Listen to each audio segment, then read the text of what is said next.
Assalamualaikum warahmatullahi wabarakatuh. Perkenalkan, nama saya Zaki Rizal dengan NIM 23042353. Kali ini saya akan menjelaskan tentang konsep kekuasaan dan negara di dalam pemerintahan.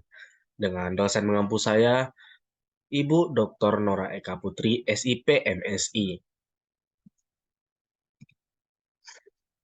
Kali ini saya akan membahas tentang di materi pertemuan 6 dan 7, yakni tentang konsep kekuasaan dalam pemerintahan dan juga konsep negara dalam pemerintahan. Pertama, konsep kekuasaan. Kekuasaan dalam pemerintahan adalah kemampuan seseorang atau sekelompok manusia untuk mempengaruhi kebijaksanaan umum atau pemerintah, baik terbentuknya maupun akibat-akibatnya sesuai dengan tujuan-tujuan mereka.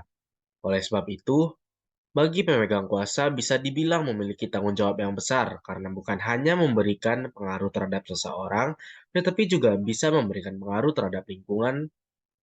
Selain itu, pengaruh yang diberikan dari pemegang kuasa bisa berdasarkan keinginannya atau kepentingan untuk bersama.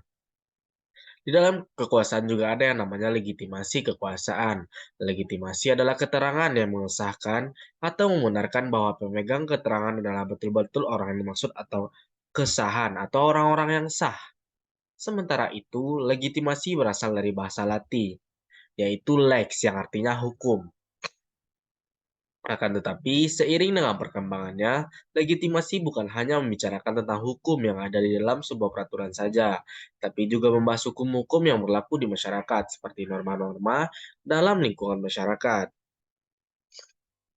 Pada dasarnya, pengertian legitimasi kekuasaan menurut para ahli berbeda-beda.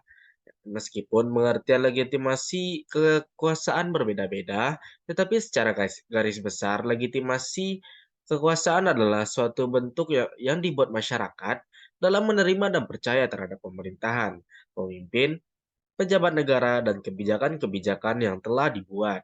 Maka dari itu, dapat dikatakan bahwa selama masyarakat merasa terlindungi dan merasa sejahtera, maka mereka bisa menerima dan percaya terhadap kepemimpinan suatu pemerintahan. Selanjutnya, sifat kekuasaan. Sifat kekuasaan di sini saya akan menjelaskan dua saja. Yang pertama, ada possession power. Possession power adalah kekuasaan yang sudah dimiliki oleh seseorang pada suatu organisasi. Sifat kekuasaan ini biasanya ada pada seseorang yang memiliki jabatan di suatu organisasi. Dalam hal ini, jabatan yang dimaksud seperti ketua atau dewan pembina.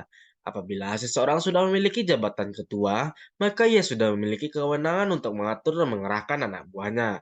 Yang kedua ada personal power. Sifat personal power adalah kekuasaan yang dimiliki oleh seseorang bukan di organisasi, melainkan dalam hubungan sosialnya. Dengan kata lain, seseorang itu sudah memiliki jabatan di lingkungan masyarakat, seperti jabatan RT, RW, kepala desa, dan sebagainya. Biasanya seseorang yang memiliki sifat personal power ini namanya sudah di lingkungan masyarakat, sudah terkenal di lingkungan masyarakatnya. Next, pembagian kekuasaan. Mohon maaf, saya agak bindeng sedikit, agak flu. Pembagian kekuasaan. Teori pembagian kekuasaan juga dikenal sebagai pemisahan kekuasaan atau prinsip checks and balance. Adalah prinsip politik yang menganjurkan pembagian kekuasaan di antara berbagai lembaga pemerintahan yang berbeda. Prinsip ini bertujuan untuk mencegah konsentrasi kekuasaan yang berlebihan pada satu individu atau kelompok, sehingga mengurangi risiko penyalahgunaan kekuasaan. Prinsip pembagian kekuasaan umumnya diterapkan dalam sistem pemerintahan demokratis seperti yang tercantum dalam konstitusi negara. Lalu selanjutnya konsep negara. Dan dalam materi yang kedua yang akan saya jelaskan, konsep negara. Sebuah wilayah dapat dikatakan sebagai sebuah negara jika wilayah tersebut telah memenuhi berbagai unsur-unsur yang diperlukan oleh sebuah negara di dalamnya. Negara dalam pemerintahan adalah sebuah komunitas berbagai oknum yang secara permanen mendiami suatu wilayah tertentu, menuntut secara sah akan kemerdekaan diri dari pihak luar serta memiliki sebuah organisasi pemerintahan serta hukum yang berjalan secara menyeluruh di dalam sebuah lingkungan. Menurut KBBI, kata negara dapat diartikan ke dalam dua hal. Yang pertama, negara adalah sebuah organisasi yang berupa pada suatu wilayah dan memiliki kekuasaan tertinggi secara sah serta ditaati oleh masyarakat di dalamnya.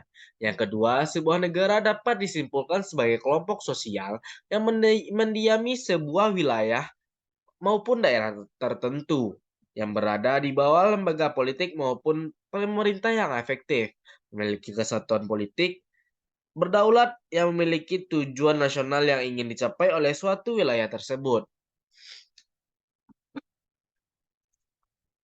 Selanjutnya, fungsi negara. Di negara memiliki beberapa fungsi yang sangat penting dalam kehidupan bernegara. Di antaranya yang pertama, negara bertanggung jawab untuk menjaga ketertiban dan keamanan dalam masyarakat.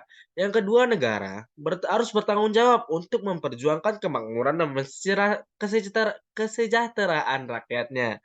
Yang ketiga, negara bertanggung jawab untuk mempertahankan keamanan dan kedaulatan negara dari berbagai ancaman, tantangan, serangan, dan gangguan baik dari dalam maupun luar negeri. 4. Negara bertanggung jawab untuk menegakkan hukum dan keadilan bagi seluruh warganya. Fungsi negara ini bisa dijalankan apabila pemerintah dan rakyat saling mendengarkan dan mengerti akan perintah dan melakukan sesuatu hal yang penting tanpa adanya perlawanan. Pemerintahan juga harus bisa mengendalikan negara, begitu juga dengan rakyat. Oke, hanya itu yang dapat saya sampaikan. Terima kasih. Saya Zekiel Merizal. Assalamualaikum warahmatullahi wabarakatuh.